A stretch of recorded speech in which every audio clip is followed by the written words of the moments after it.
Okay bang bumili ng replacement na pyesa?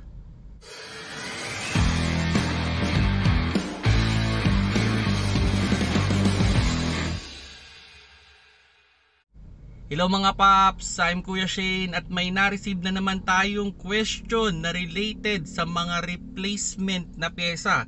At yun nga daw, medyo daw mahirap maghanap ng original o possible siguro natatagalan siya sa kasa pag bibili siya ng original. So ang question niya sa atin is kung okay lang bang bumili ng replacement.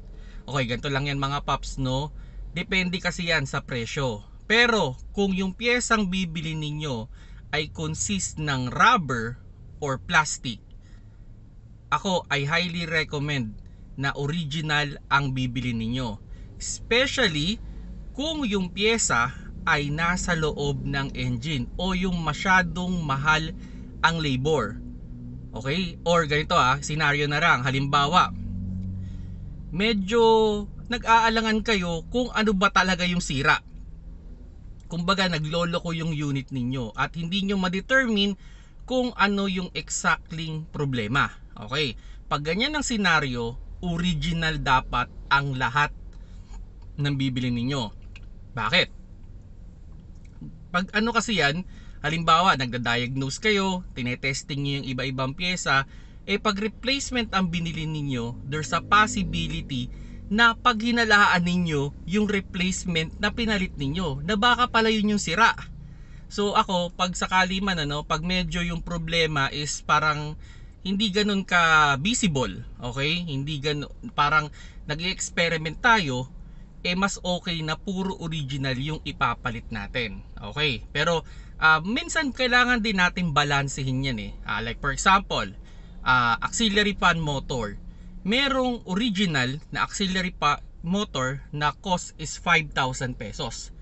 At meron ding replacement, okay, na sabihin natin peke, okay, 1,000 pesos. Ano yung much better? Okay, ganito on my own experience.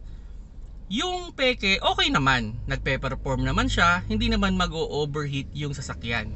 Pero ang nagiging problema dahil masyadong mabagal yung takbo niya, yung condenser sa aircon ay hindi niya napapalamig. So anong effect? Humihina yung lamig ng aircon. Now, yung original, dahil mas malakas ang takbo ng original, okay, mas okay yung lamig ng aircon. Okay, so yun yung isang scenario, no? For example naman, engine support, transmission support. Ano yung mas okay? Original o replacement? Sabihin na natin yung replacement nasa 1,500 at yung original ay 3,000. Okay, so ano mas okay? Dahil ang transmission support ay consist ng rubber, much better na ang bilhin ninyo ay original, especially kung automatic transmission sa sasakyan mo. Kasi sabihin na natin yung replacement, hindi nila totally ma-perfect yung tamang tigas or lambot nung transmission support. So ano magiging effect nun kung hindi tama yung tigas or lambot? Pwedeng maging mas ma-vibrate ang inyong makina. So yun yung mga scenario, no? Pero kung pagdating sa mga parts na hindi naman ganun ka taas yung requirements ninyo, like for example, shock. Minsan yung shock aabot ng 5,000 isa. Yung replacement nasa 1,500. Ito naman ay visible naman, no? Ako, para sa akin, okay na ako doon sa replacement. Di naman mataas ang requirements ko Pero, syempre, nasa ano nyo pa rin yan. Nasa inyo pa rin yan. Kung ano yung sa tingin ninyo mas okay sa inyo. Pero ako, pag sakali man na namumblema kayo, meron kayong isang issue sa sasakyan na hindi nyo ma-pinpoint exactly yung problema, priority ninyo ang original. Okay? And, kung sakali naman na maliit lang yung difference, like for example, double the price lang, go for original pa rin. Okay? And kung masyadong mahal ang labor pag pinapagawa yon, go for original. Okay? And yung replacement, okay naman yan for emergency or kung sakali naman na yung replacement is visible naman, nasa ibabaw lang, okay lang yan, wala namang problema dyan.